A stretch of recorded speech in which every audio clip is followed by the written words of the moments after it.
Good morning, good afternoon, and good evening from wherever you're joining us today. My name is Cecile Fruman. I'm the Director for Regional Integration Engagement in South Asia at the World Bank. Welcome to our fourth One South Asia online conversation. This is an ongoing series where we discuss and debate opportunities for greater regional integration in South Asia. Our South Asia regional integration cooperation engagement approach focuses on three pillars. The first is on enhancing economic connectivity, very much at the core of our topic today. The second is on building resilience and reducing vulnerabilities, in particular to climate change.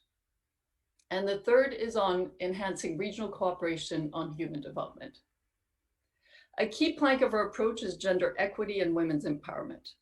This was the topic of our last conversation, and I'd like to take this opportunity to wish you all a happy Internationals Day or week or month for that matter.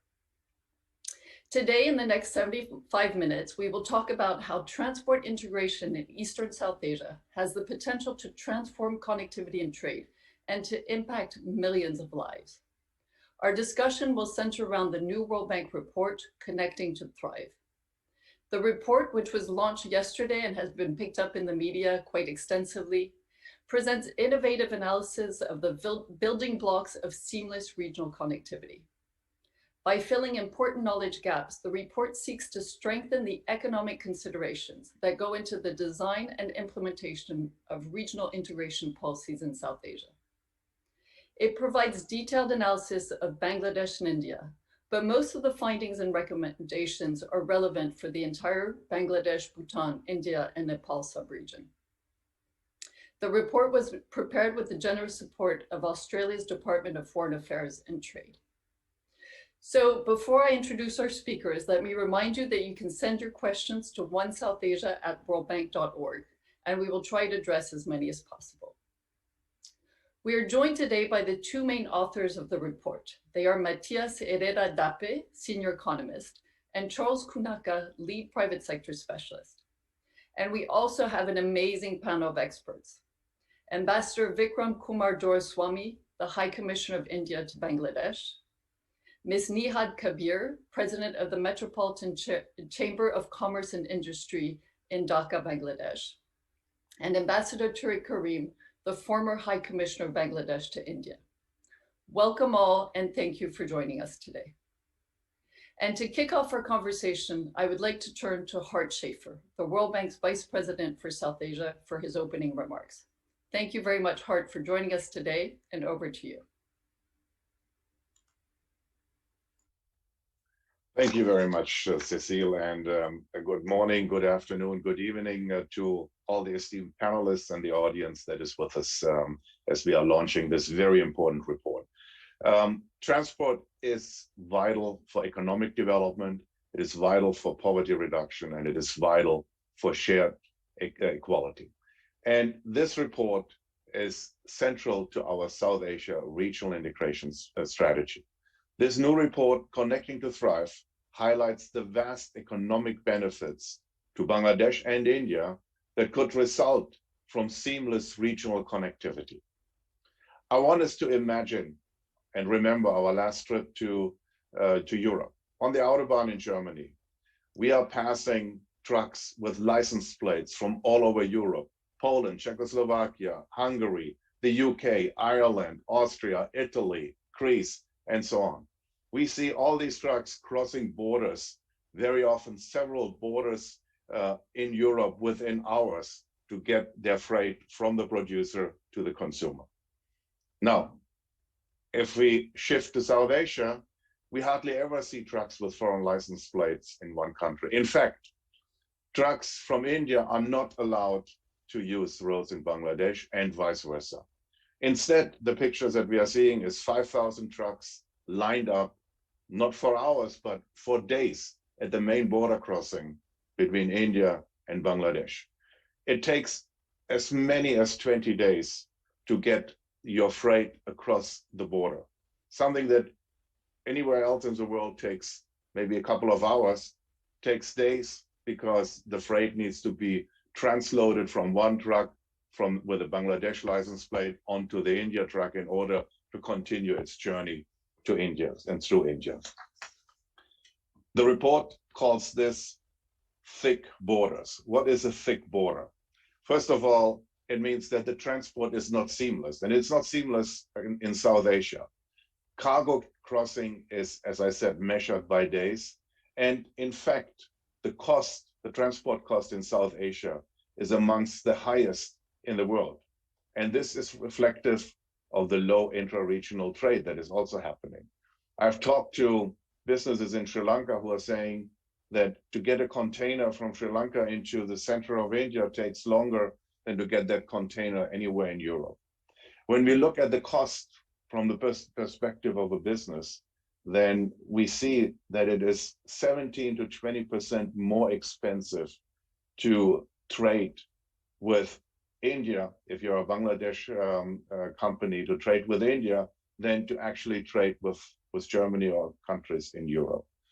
And this is not even taking into account the distance, and because the distance doesn't seem to make the big difference. It is really the costs that are at the border point, at the border crossing.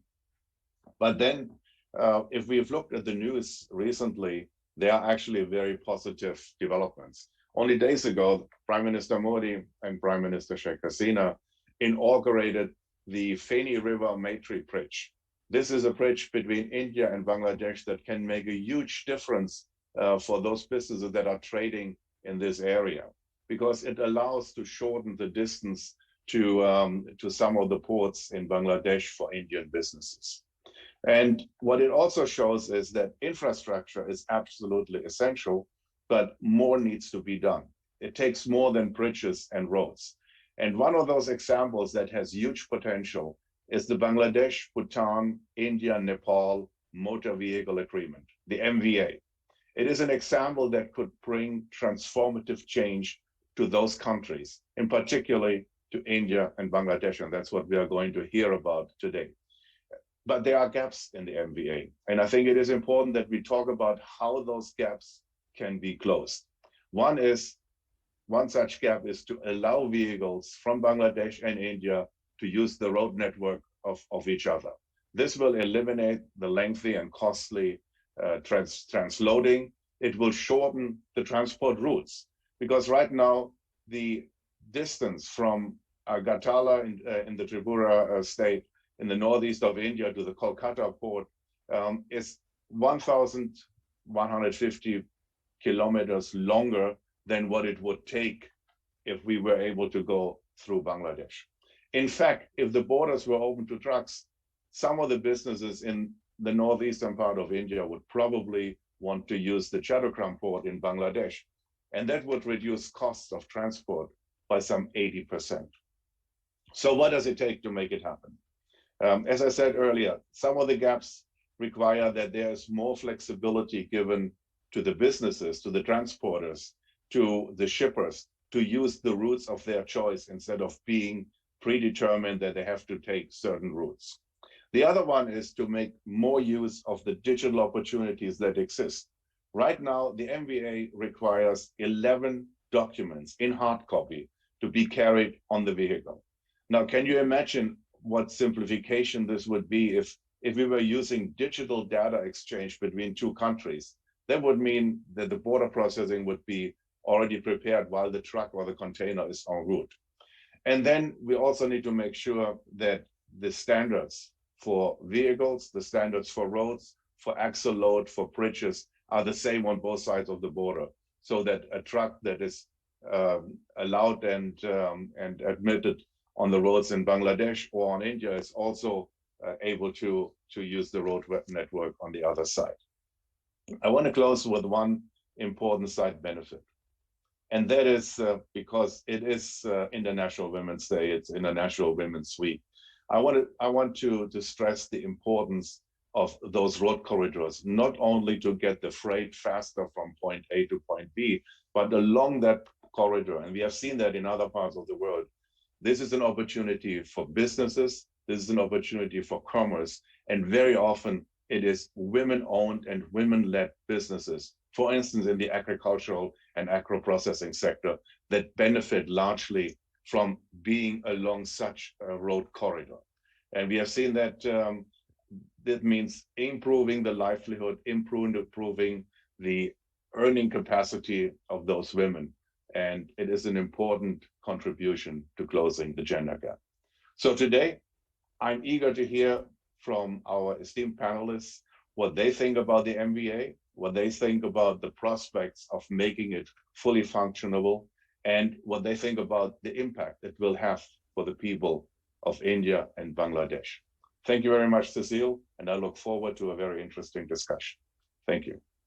Thank you very much, Hart. And thanks really for stressing that difference between the infrastructure gap, so investing in infrastructure, but also making the service gap, bridging that gap is so important, and also for emphasizing the importance of focusing on rural areas, marginalized communities, and women.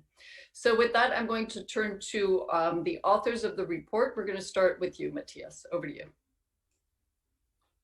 Thank you, Cecile. Good morning, good afternoon, good evening, everyone. I'll be sharing my screen now. Give me one moment.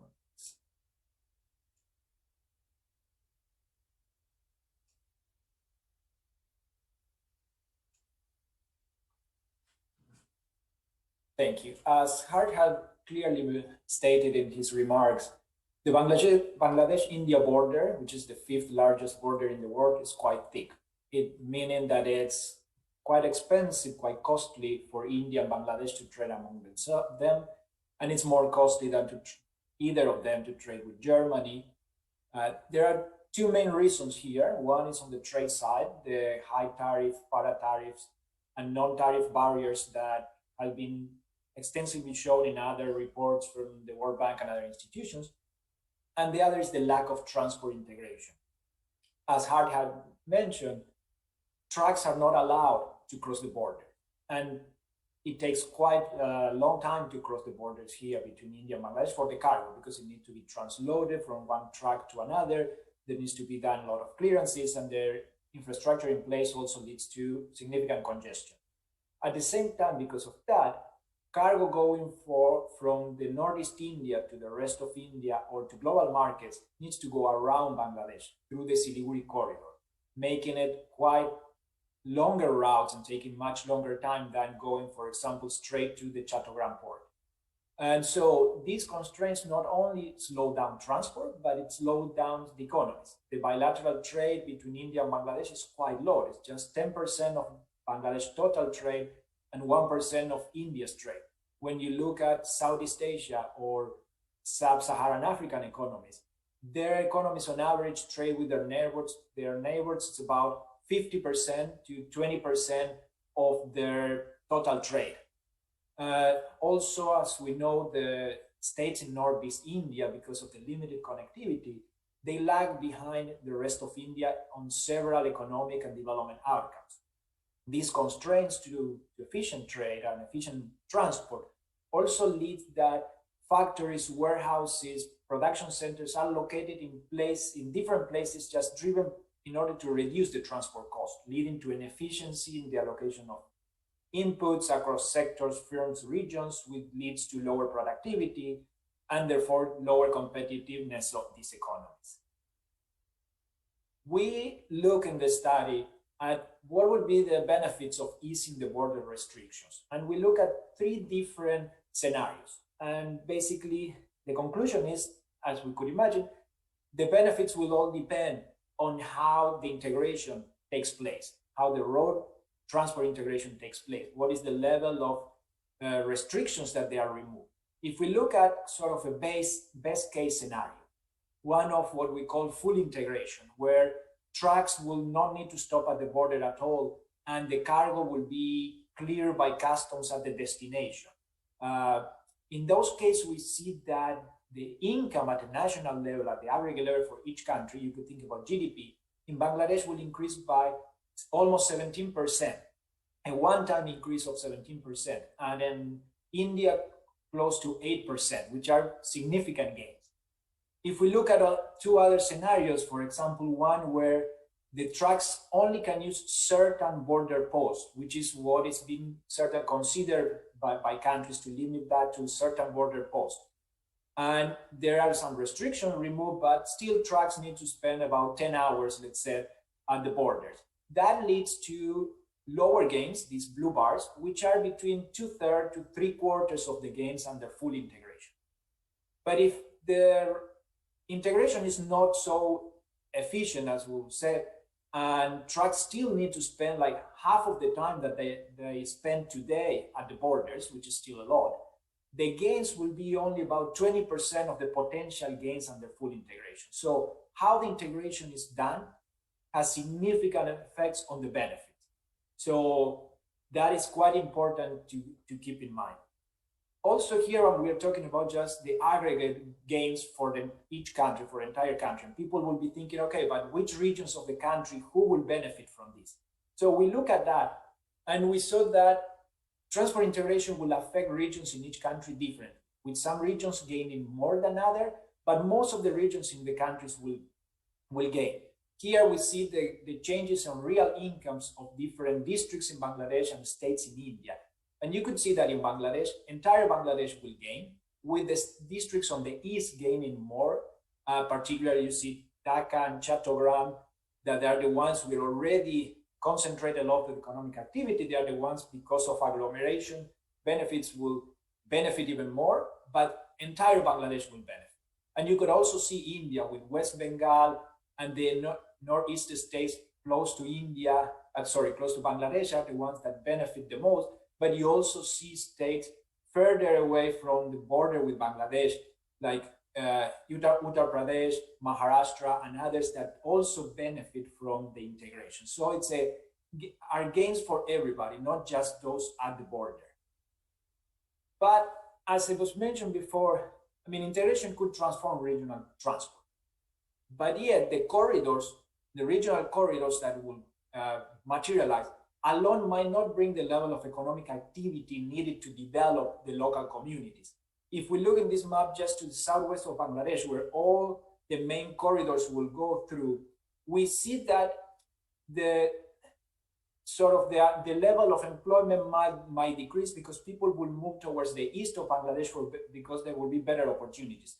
So if we want people in those areas to really benefit and not just see the trucks going through the corridors, there's a need for other interventions to remove restrictions so people can really benefit there.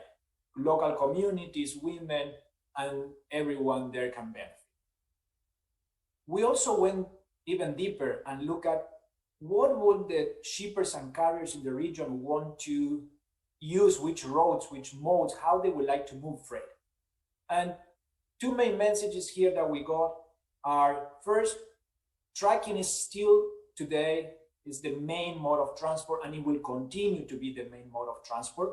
And that leads to the importance of the motor vehicles agreement.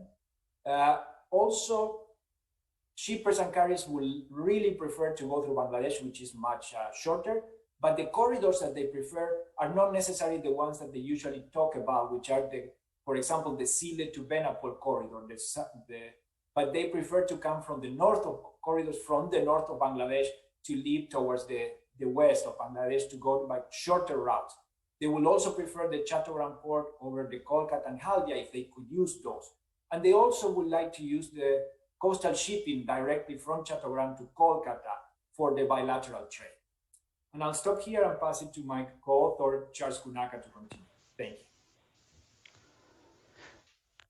Thank you very much, Matthias. So I will be making 4 points to elaborate on some of the issues that Matthias already mentioned and also the regional vice president alluded to in his remarks. And this is elaborating on the building blocks around which we structured the recommendations coming from our analysis. So before I elaborate on the building blocks, I just wanted to say a couple of words about how we went about assessing the motor vehicle agreement. And in that regard, we realized that the motor vehicle agreement is very similar to agreements that we find in other places across the world. So there are some agreements that involve many more countries than the 4 that negotiated the motor vehicle agreement, but there are also a few others with fewer members. Across this range of agreements, we find that some have been more successful than others. So we set out to assess the extent to which the motor vehicle agreement is similar to those more successful agreements in terms of supporting the trade and transport integration agenda. And in that regard, we reviewed way more than 100 agreements, bilateral agreements, and also multilateral agreements, so that we can identify what the key features of successful agreements should be.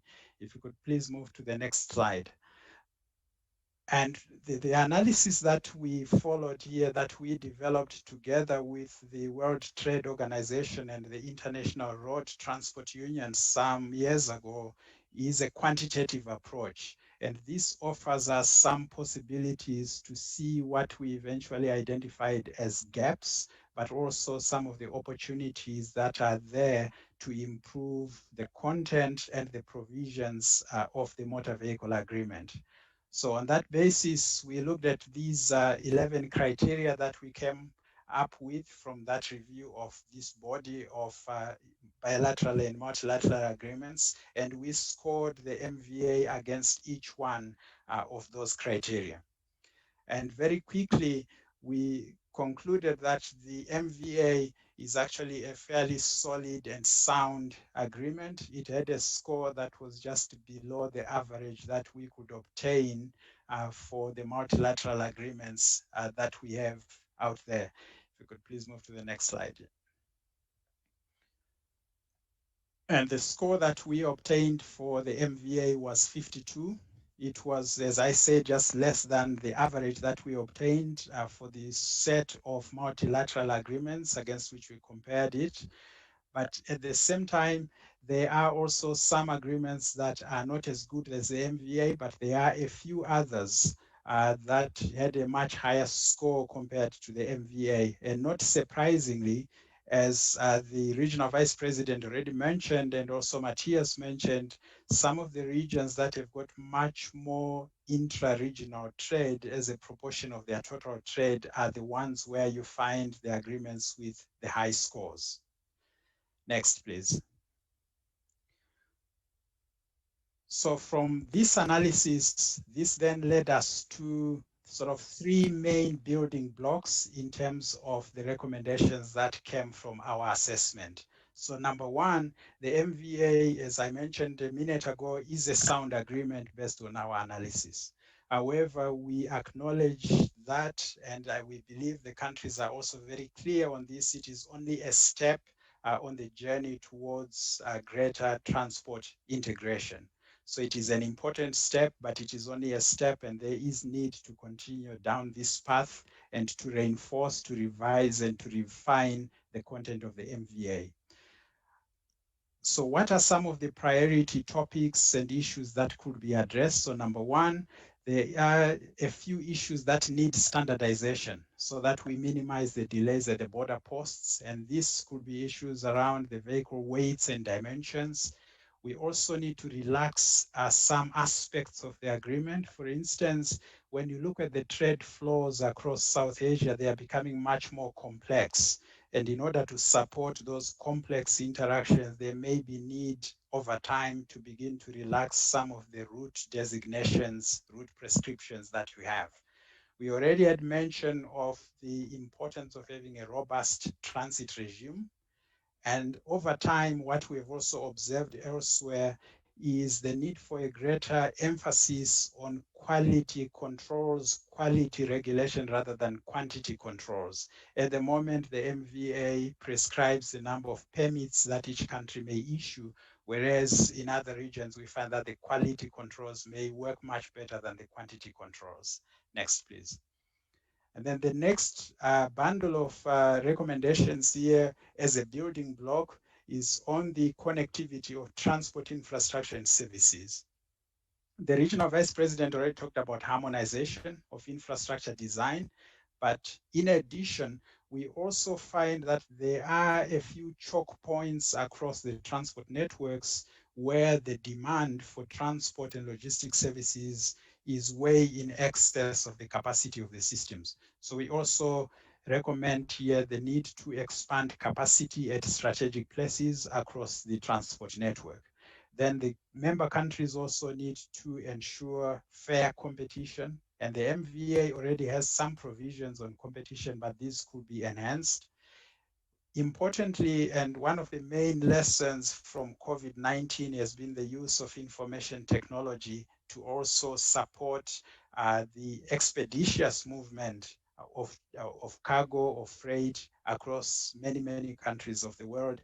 And in South Asia, we see some semblance of the use of information technology, but this is something that could also be enhanced. And lastly, around the infrastructure and processes, we also recommend that clearance of some goods could be moved away from the borders. There are a lot of integrated checkposts that are under construction, but some of the goods that are low risk and so on could be cleared on the premises of the shipper, for instance, or their agent. And lastly, next slide, please. And this is the last sort of building block that we are recommending here, something again that the Vice President alluded to, which is around how do we enhance local connectivity to the regional networks, the regional corridors that are under development. And we're recommending the development of markets and then connecting those markets to the corridors. And this is how some of the effects of these improvements will be transmitted to local communities. And the point about women's participation, especially in export-oriented value chains, is particularly an important one from an economic development point of view, also from a livelihoods point of view. So with that, those are the building blocks around which we concluded the report. Over. Thank you. Thank you very much, Matthias and Charles. And I do encourage everyone to read the report. It's available on our website. It's an excellent piece of work. So let me now turn to our distinguished panel. And I'd like to start with a question for all of you, which is really reacting to what you heard. We see that the MVA can have great benefits. So I'd like to hear from you, where do you see the MVA supporting economic growth? How in particular can we use it to support marginalized communities, rural communities, and women? And really, what would it take then to implement the MVA? So I'm going to start with you, Ambassador Doraiswamy. I've been told that I can refer to you as Vikram. So we're going to try to keep it friendly and not too formal. So over to you, Vikram. Thank you. Thank you very much, Cecile, and it's a pleasure to be here. Let me begin by thanking the bank for this excellent report. My colleagues have printed it out and helpfully put it onto a binder for me. I wanted to very quickly say, I think the bank's report provides us empirical knowledge of what those of us who've been engaged in promotion of sub-regional connectivity in general and the India-Bangladesh relationship in particular have long felt, that there is clearly a uniquely limiting,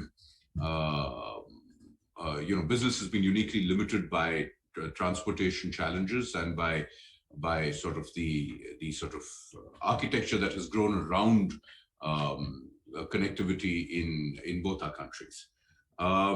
It's fairly clear, I think, from the report that better transport connectivity will offer greater growth, will facilitate investment flows, it will reduce cost, including cost to consumers, which is, in a sense, logistic cost is a pass-through, it goes on directly down to the consumer. And it will also eventually help address issues of social equity. Let me quickly frame the problem as we see it. First of all, as you correctly said, the cost of transport is so high that it essentially means that between India and Bangladesh, it's actually less costly to trade with markets that are far away, which of course is contrary to most normal logic, most normal economic and geographic logic. There are specific issues here with this, but I think it's important to recognize that the India-Bangladesh trade relationship is, for both countries, quite unique because it is primarily conducted through the land route. Bangladesh's growing trade with Nepal and Bhutan will also have the same problem, which is that it is primarily going to be conducted, in fact, in their case, almost solely conducted through the land route, with perhaps inland water as a supplement. So in this case, the problem that we face is that, firstly, single land ports. We are confining our trade to fundamentally one or two main land ports, which has all the predictable economic consequences of creating monopolies. It increases cost. It leads to enormous other transactional costs and rent-seeking behavior. And of course, it also creates other problems, including because of transshipment problems, including of perishable goods. It creates problems for rapid movement of goods, loss in transit, and even in problems in management of letters of credit, LCs. Non-integrated transport hardware is another serious problem. I've just come back from the southwest part of Bangladesh, where I've found uniquely that there are points where private business is actually just going ahead and finding their own logistics solutions. So just south of Jashore, at a place called Naopara, there is a point where the inland water, the Bhairav River, the road and the rail line are practically within meters of each other. And it's essentially become an informal practice where goods are being taken off railways and either trucked out or moved onto inland waterways. And this is without benefit to anybody in the government. It's not benefiting the government of Bangladesh. It's certainly not benefiting the roads, which are getting hammered as a result. And of course, it causes enormous environmental pollution because this is coal fines and other stuff that's being done. So this is the kind of non-integration that's happening. And it's happening on the Indian side of the border too, because we're not actually looking at logistics in a coherent way. The third major problem that I'd tap onto would be the challenge that we have non-logical trade. In a sense, we are routing a lot of our trade in containerized form through third countries. So a container coming from India, from say Delhi, will be routed around the coast of India to Port Klang or Singapore, where it is transshipped into Chittagong, and then after that transshipped the third time. As we know, every transshipment means an additional cost. Paperwork, as you correctly pointed out in your report, paperwork is extremely complex. There is a need for far more integration of paperwork of customs. There is a need for harmonization of standards, which will benefit traders on both sides of the border. And in fact, all four countries, including Nepal and Bhutan. Then there is also the other point, which is in a sense digressing a little bit from your question, but I think it's relevant and I'll explain how. Connectivity isn't just about using roads. It's also about using rail. It's also about using inland waterway, but it's also about looking at alternative means of moving commodities. So for instance, look at the pipeline that we're building, the India-Bangladesh Friendship Pipeline. A similar pipeline has been built between Nepal and India. What that does is essentially provides a highly required commodity, in this case, high-speed diesel, right down to the distribution point in Parbatipur in northern Bangladesh. Instead of shipping it through railway rakes or bringing it through the sea route, which essentially means 3 transshipment points where the product is brought on, which means at each transshipment point there is a cost and there is evaporation loss, which in other words is additional pass-through costs.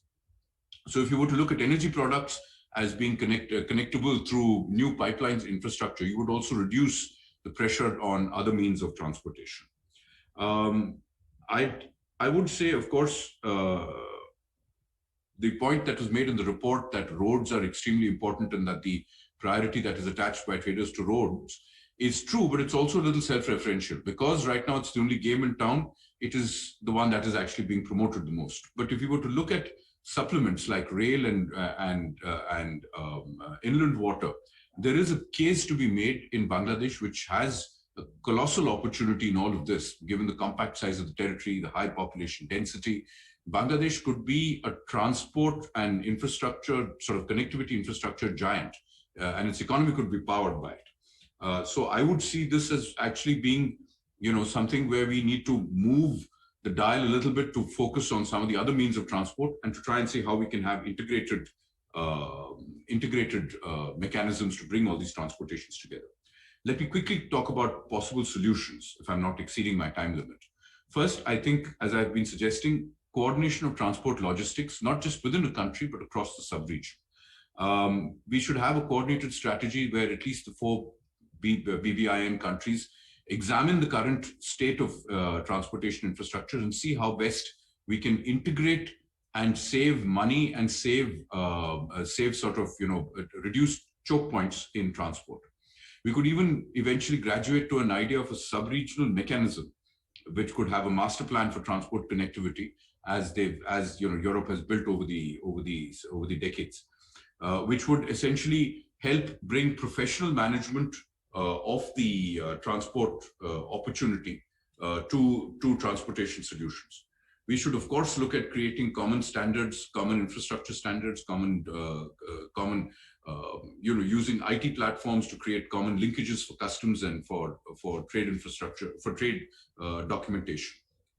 And I'd say we need to do a lot more proselytization of the idea of the importance of connectivity across the sub-region, suggesting how each of our countries will benefit. I think there was some fantastic data that the report put out about the benefits to both Bangladesh and India from improved transportation alone, even without a SEPA being concluded.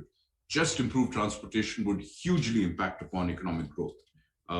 Off-border clearances. We are doing off-border clearances in a sense for human beings. Our passenger traffic that plies on railway trains between Bangladesh and India, from Kulnar to Calcutta and from Dhaka to Calcutta, is an off-border clearance. The customs and immigration is done on either end. So if we can do it with people, which is so much more complicated for obvious reasons, surely we should be able to do this for goods too. Lastly, a little sales pitch for the World Bank and other MFIs. I would strongly urge your continued support for the expansion of opportunities to sort of both discuss the transportation coordination solutions, which is to say to create platforms to discuss these things, and also to help through the projects that you're already doing and to expand them further to improve on-border facilitation. For instance, we've already just inaugurated the Maitri Bridge across the Feni River. The bank is, I understand, looking at financing the creation of an LCS at Ramgarh on the Bangladesh side.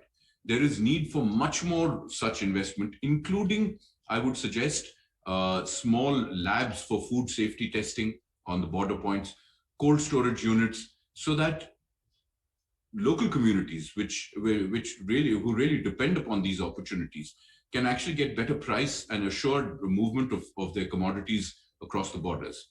It's revealing to note that, just as a closing anecdote, in 2018 December, when Bangladesh went through its national elections, and as a coordinated strategy, both Bangladesh and India tightened up border infrastructure and reduced movement across the border for safety and security reasons.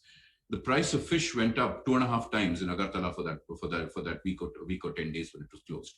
So you can see the impact this has on local communities and obviously on local home incomes if we can improve the quality of experience for movement of goods. Thank you very much. Thank you very much, Vikram. And I really like your point on the importance of raising awareness and using the data from this report to demonstrate the benefits of regional integration and greater seamless transport connectivity. And that, I think, has been our experience in the past, is when we can put data on the table and bring stakeholders around in dialogue platforms, as you were mentioning, that's where we can make a difference. So I'm hoping that this report will contribute. Nihat, I'm going to turn to you now. What are your thoughts on this question?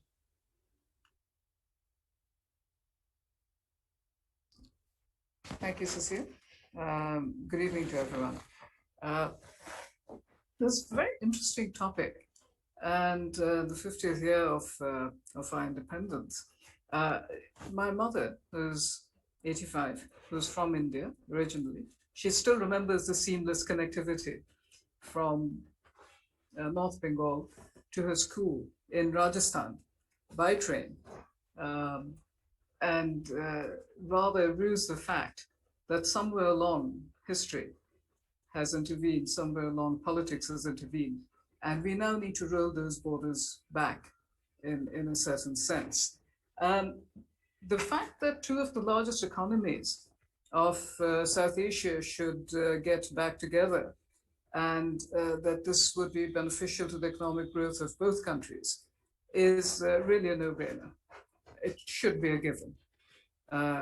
Why it still is not, again, is rooted somewhat in our recent history, and in terms of Bangladesh and India, perhaps more in some sort of recent political utterances. Now, I'm going to speak about the political part of this right at the beginning and get it out of the way, because that does have an impact on the policy-making space that both countries have. And at the top of our leadership, always, we've had no dearth of commitment and no dearth of trust in the friendship and the historic ties of both countries. But every now and then, for whatever local political reasons, we hear utterances which create tensions, which then spill over into our ability to actually give effect to these treaties we have entered. In 2015, and today it's 2021. This should not be happening, particularly not for something that we see, which is verifiably of benefit to both countries and both populations, particularly in Bangladesh. We are on the trajectory to a developing country from a least developed country. We have a very fast growing, young, ambitious population. We need to meet their aspirations, and we definitely need our economy to keep growing fast. I'm sure similar considerations apply on the Indian side of the border. We've talked, I was reading about this in previous conversations before this webinar. We have talked about the cultural affinities that we have, and those are still very strong around the borders. We need to work on them, dare I say, as heading a business chamber, we need to capitalize on them, our social and our cultural relationships. Our favorite getaways in Bangladesh is still India and Nepal and Bhutan. But what we really do need to see now, and what we really need to do, is take one by one the actual physical and policy impediments and address them. Vikram has mentioned really almost all of them. The physical infrastructure requirements, the policy framework requirements, the customs harmonizations, the certifications and all that. You know, these are not rocket science. The question is, do we want to do them? If we want to do them, we can do them. We have done much harder things. So I think the question really is, do we want to do them? And if we do, we go ahead, get on with it, and do it. I mean, if you look at other countries with borders like ours, we look at Singapore and Malaysia, we look at Canada, USA, Mexico, we look at Europe after 2 world wars. We look at Europe today after Brexit. Yes, there are problems, but I'm sure that within a very finite time frame, those will be ironed out. And I'm sure that we can take those lessons and we can move forward to do this. There's one thing that I was discussing this with some of the policy makers earlier today, actually, that there's a fear, there's a resistance from a couple of constituencies, if I may put it that way, in Bangladesh. One is, of course, the transport constituency. They feel that they may be overwhelmed by the Indian transport industry. They may not get a fair share of the increased trade, the increased logistics, rather. And the other fear is, that is actually a fear in my constituency, the business community, that the vastness of the Indian economy, which is about 10 times our size, the vastness of the trade there will overwhelm and will swallow our traders, our business people. Now, I would absolutely have no hesitation in saying that that's not going to happen. We have the capacity, our goods have the quality, our services have the quality to really find excellent markets, and the very much larger markets in India, once we have saturated our own markets.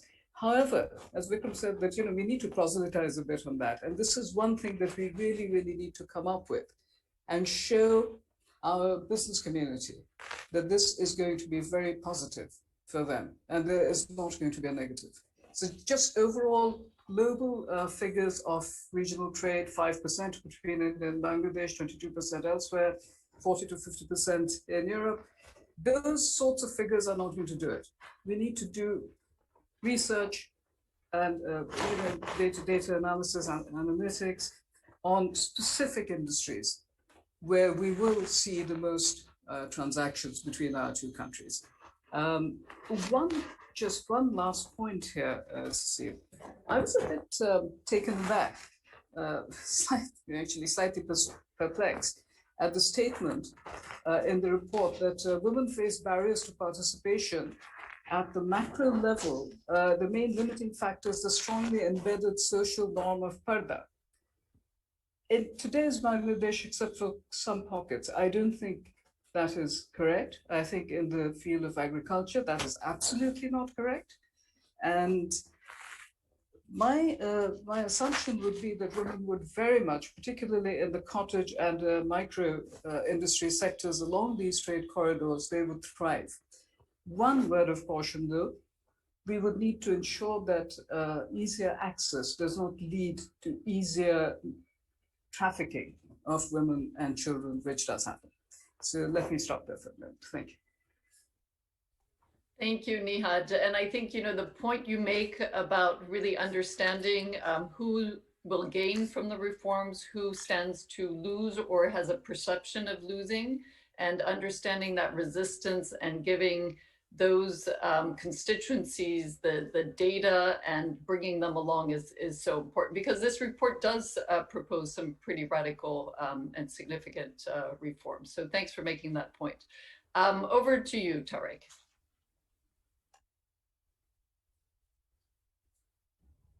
Okay, thank you. Thank you very much. First of all, good morning, good afternoon, good evening, good day to everyone. All friends here, quite a few of them friends from olden days.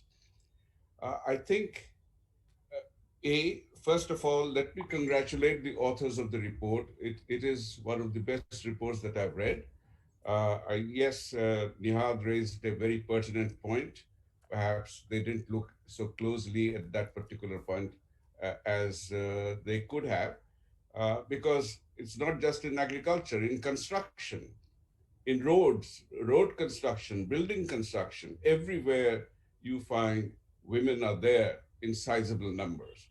And some of them even they are wearing some sort of a burqa, not the full burqa, but they are still working.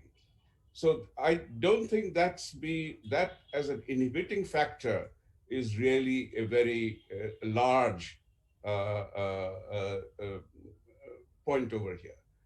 All the points mentioned by the previous speakers, I totally agree. This is, insofar as the technical aspects of the report are concerned, the economic dimensions and the economic benefits are concerned, there is nothing that I find that I can argue against.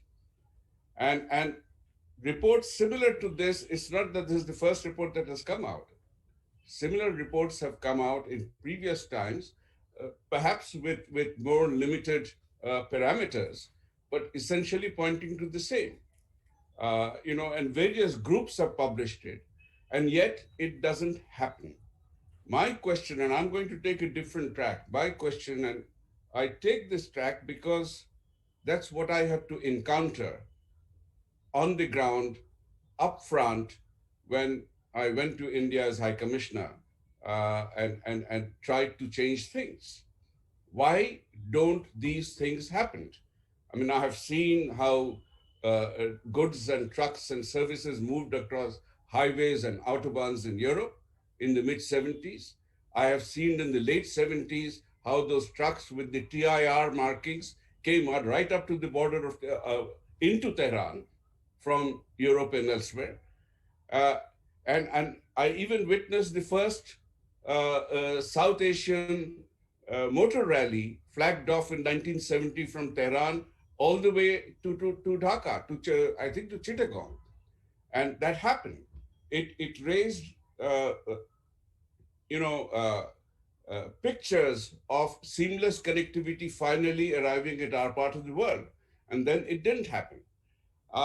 Why is it that we have seamless connectivity in Southeast Asia, in ASEAN, and beyond ASEAN, the core ASEAN? Why is it, of course, in Europe, the example is well known, two former enemies coming together to change the face of Europe? What prevents us from doing it? I have my own bee in my bonnet to explain this because I had to figure this out in my own mind. Why can't we do this? It is the mindset.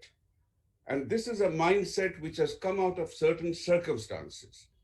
I have described our emergence as independent nations post 1945, when the new order was established, as post-colonial New Westphalian states.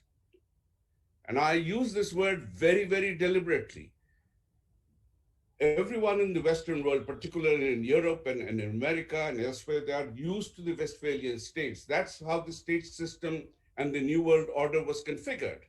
But Westphalia, signed in 1648, took almost 200 years before it stabilized, before everybody was comfortable in the skins that they had adopted and got into.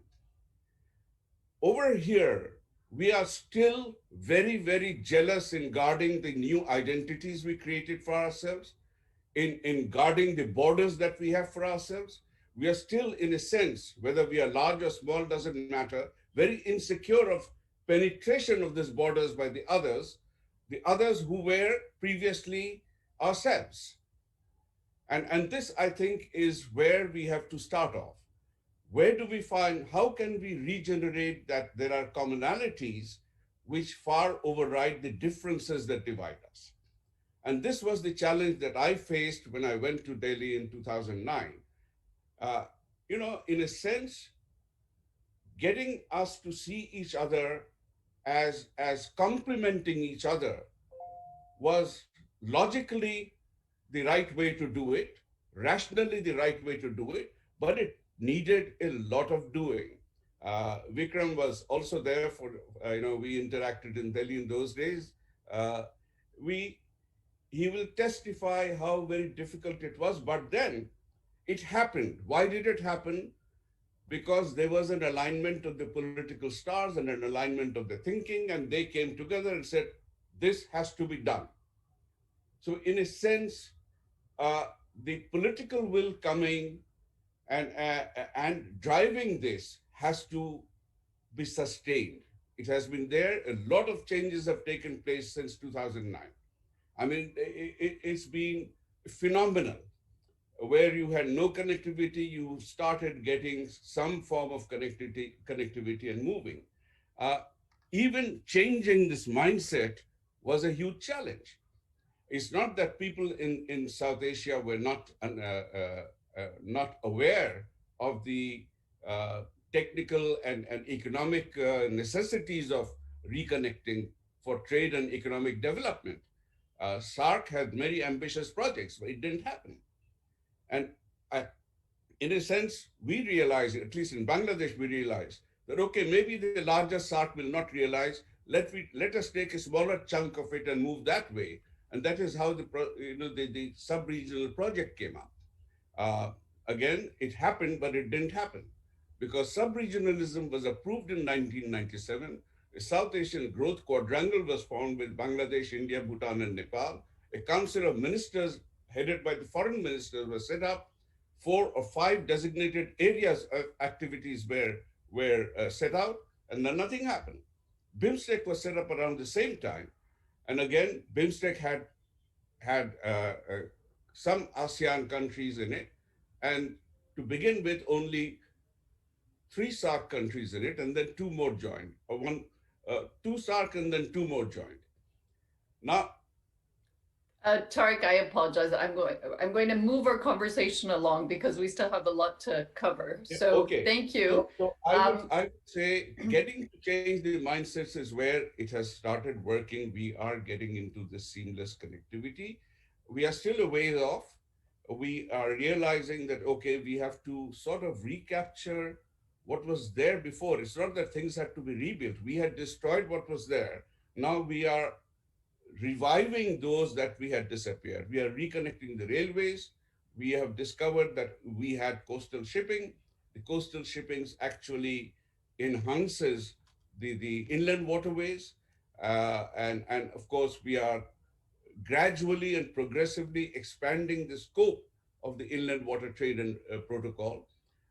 We actually have to think, I think, in terms of multimodal connectivity. I agree with Vikram. Where the roads will not work, you switch to the water. Where the waters do not work, you switch to the railroad. It has to be like the human body's circulatory system. Thank you. Thank you.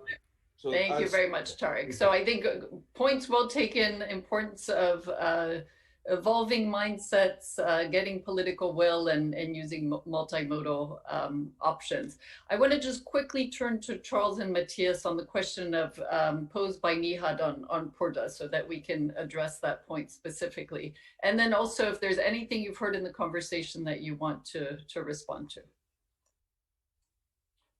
Thank you, Cecile. Thank you to all the three panelists for very, very constructive and useful comments and discussions. So in the case of the issue of the poor data I was mentioned, so definitely there's been tremendous progress done in Bangladesh on the women's participation and economic empowerment. But there's also still work in some districts. I mean, our work in some districts suggests that there's more needs to be done. So we did very detailed focus groups on 3 agriculture value chains, particularly in the Southwest, on cut flowers, mango, and fish farming value, engaging with local experts, engaging with women and men in those value chains. And it's, in a sense, I would say surprisingly, it came out very strongly there. And we went and cross-check and double-check and that, and it came out still strongly that was a constraint that women constantly raised the issue there. So it's still, we see that there's work needs to be done in some areas, particularly, probably as you mentioned, there are pockets. It's not necessarily that means all across the country, and by macro recommendations, we didn't mean to imply that it's all across the country, but it's at the high level, let's say community level and household level, where we frame the recommendations in all the different aspects to support women's empowerment and even increase more the economic empowerment of women in different value chains that we see. Great, thank you, Matthias. Thank you. Let me turn back to our panel. I'd like to start with you, Vikram. So we talked a lot about political will and changing mindsets.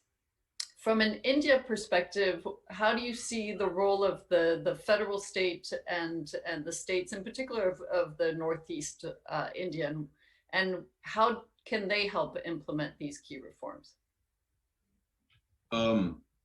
Look, I mean, as far as the states in the Northeast are concerned, I think it's fairly obvious that they are the direct and likely major beneficiaries of any such improvement of logistics connectivity.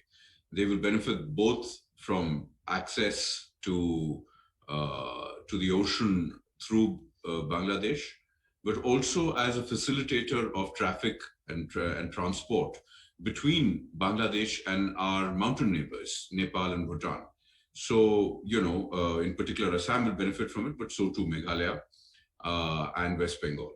Insofar as the further northeastern states are concerned, as and when the opportunity for Bangladesh to connect up with Myanmar arises, they will also benefit from that. So Mizoram, Nagaland, and Manipur will benefit from that too, as well as Tripura. So I'd see this as being something where I don't really see the need to have to push the states of the Northeast. They're very, very keen on this in all forms of transport to connect up. And indeed, a lot of our projects to connect, to improve connectivity between Bangladesh and India are centered around the idea of improving navigability of rivers leading in towards Assam and Tripura, connecting rail to West Bengal, Tripura, and Assam, and improving roads to connect Tripura, Assam, and Meghalaya in particular with Bangladesh. So I believe that that is very much a task that's in hand. Where I think that there is an additional role is perhaps where the central government and with partner entities, so sort of line departments of the central government with partner entities in Bangladesh and also in our other mountain neighbors and even further on Myanmar, can get together and start identifying ways in which we could bring together the various bits of the regulatory dimensions that control the movement of goods and services. If we could start small by actually starting to show quick wins, including through the finalization of the 2 protocols for goods and passenger movement of the MVN, I think MVA, we would then be in a good position to start showing how roads and even rail and water are actually two-way connectivity. It doesn't only mean Indian goods and Indian trucks coming to Bangladesh, but it also means the other way around. Thank you. Thank you very much, Vikram. Nihad, you talked about how the private sector stands to win quite a lot from these changes. How can the private sector organize and advocate and really help advance this agenda? Well, the private sector, as far as the chambers and associations go, business chambers and business associations go, particularly those associations which do have already quite a bit of business in India. For example, in the northeastern states, Pram has a very large market for its processed foods, food products. They do work. We do lobby the government. We do speak at almost every policy level dialogue. In every policy level dialogue, we do bring this up. Maybe at some point, the drops of water will have a much larger effect and we will break through in a much bigger way, much sooner. I think the acceptability of our conversations at the policy level has increased significantly in the last few years. There is a will, but of course there are competing priorities which sometimes take away the attention from these issues. And it's not just a question of the physical infrastructure, which the report details magnificently, but also soft infrastructure, which one would not immediately think of perhaps, but very much is a part of it. Our National Board of Revenue is a very key player because of the tariffs. Both our countries, our central banks are very key players for the movement of funds and the easy movement of funds between the two countries. They also need to be brought on board. In general, national boards of revenue and central banks are very conservative institutions. So we are working on them. We're working with them in many ways. But at the end of the day, again, I will say that, Ambassador Karim spoke about commonalities are more than what divide us, and we need to take that forward. But we've seen that, unfortunately, as long as highlighting differences play well in local domestic politics, it is a difficult issue. I mean, look at the US at the moment, dare I say.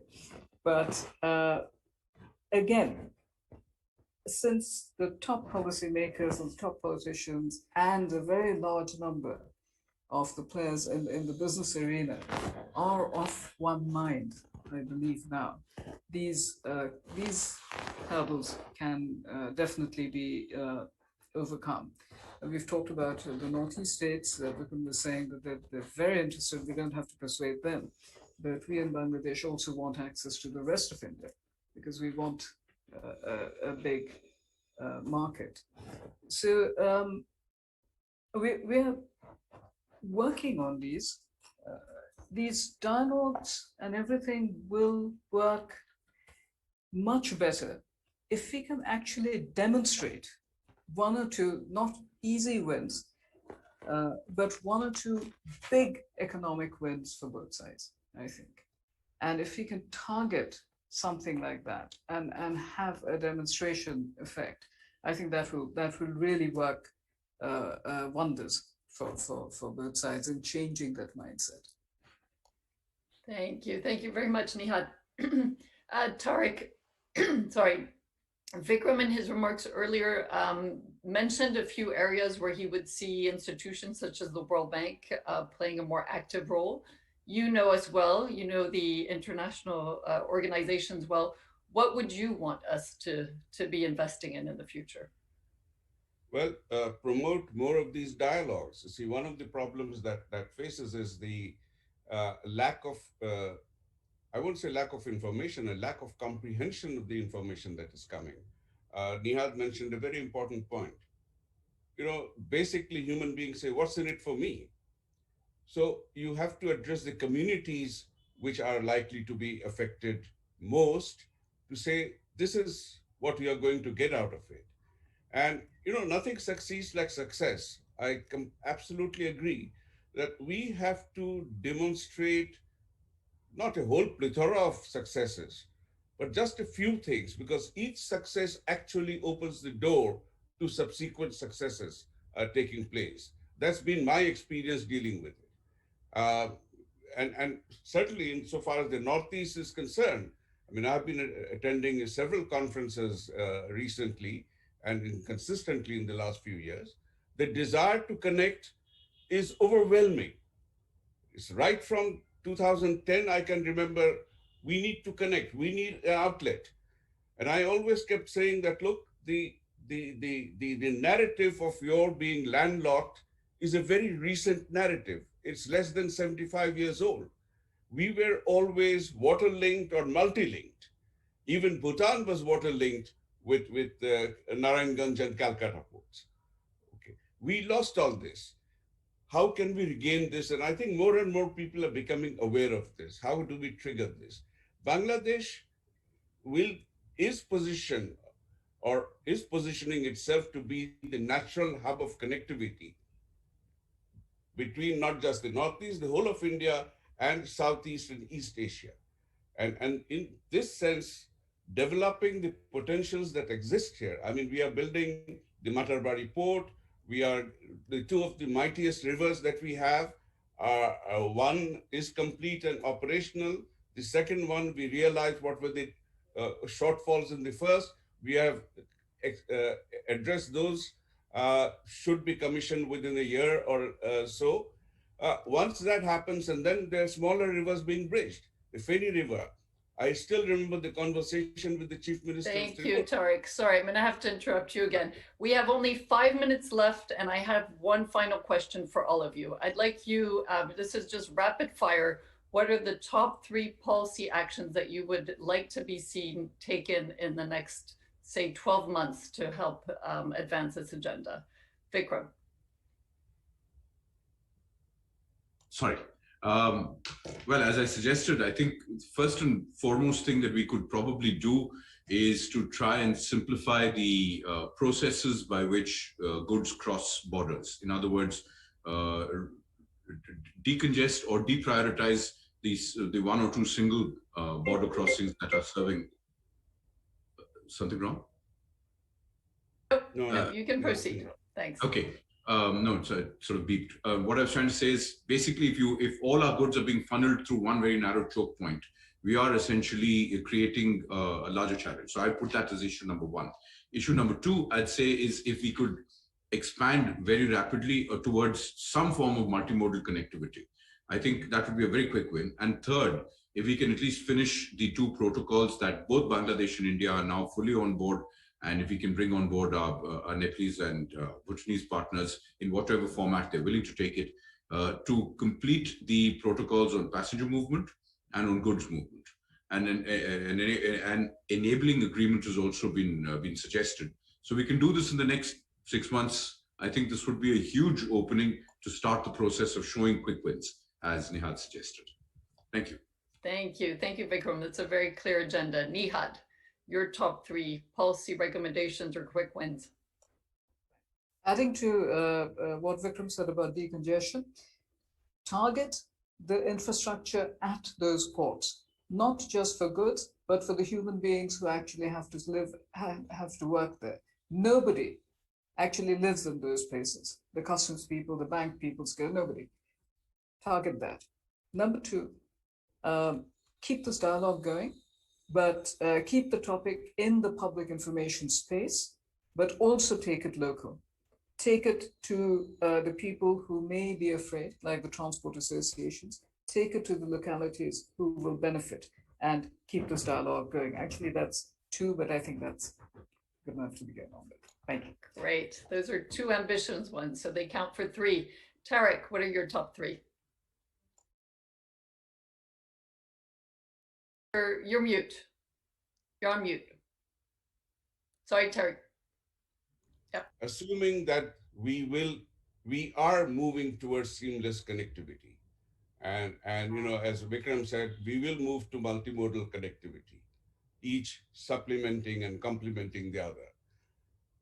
When that happens, and that is what I'm a little apprehensive that we are not yet totally prepared. I think the COVID onset showed us our weakness.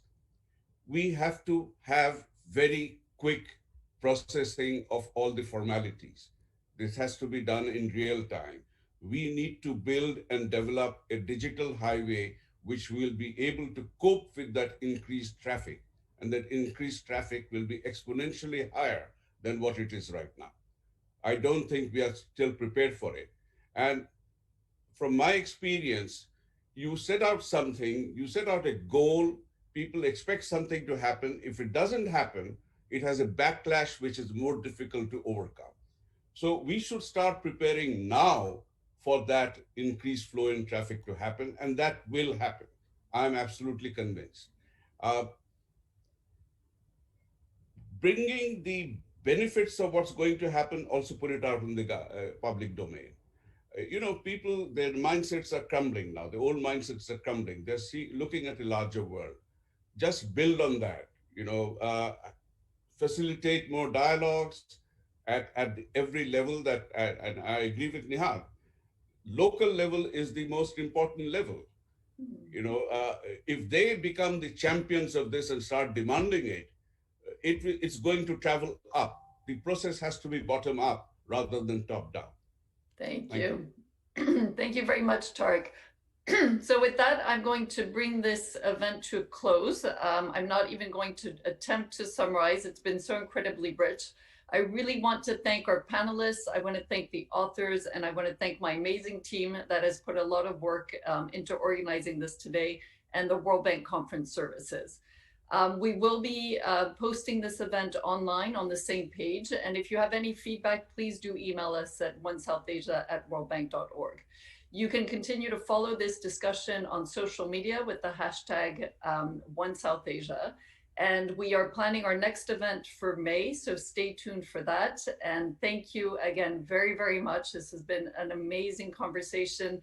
I certainly have learned a lot, and I think that we leave it with some very concrete policy actions and items that we can collectively take forward and hopefully see a change in the next few months or years. Thank you all very, very much. Have a great day, evening, afternoon. Bye-bye. Thank you. Thank you. Thank you. Bye. Bye. Thank you. Bye-bye.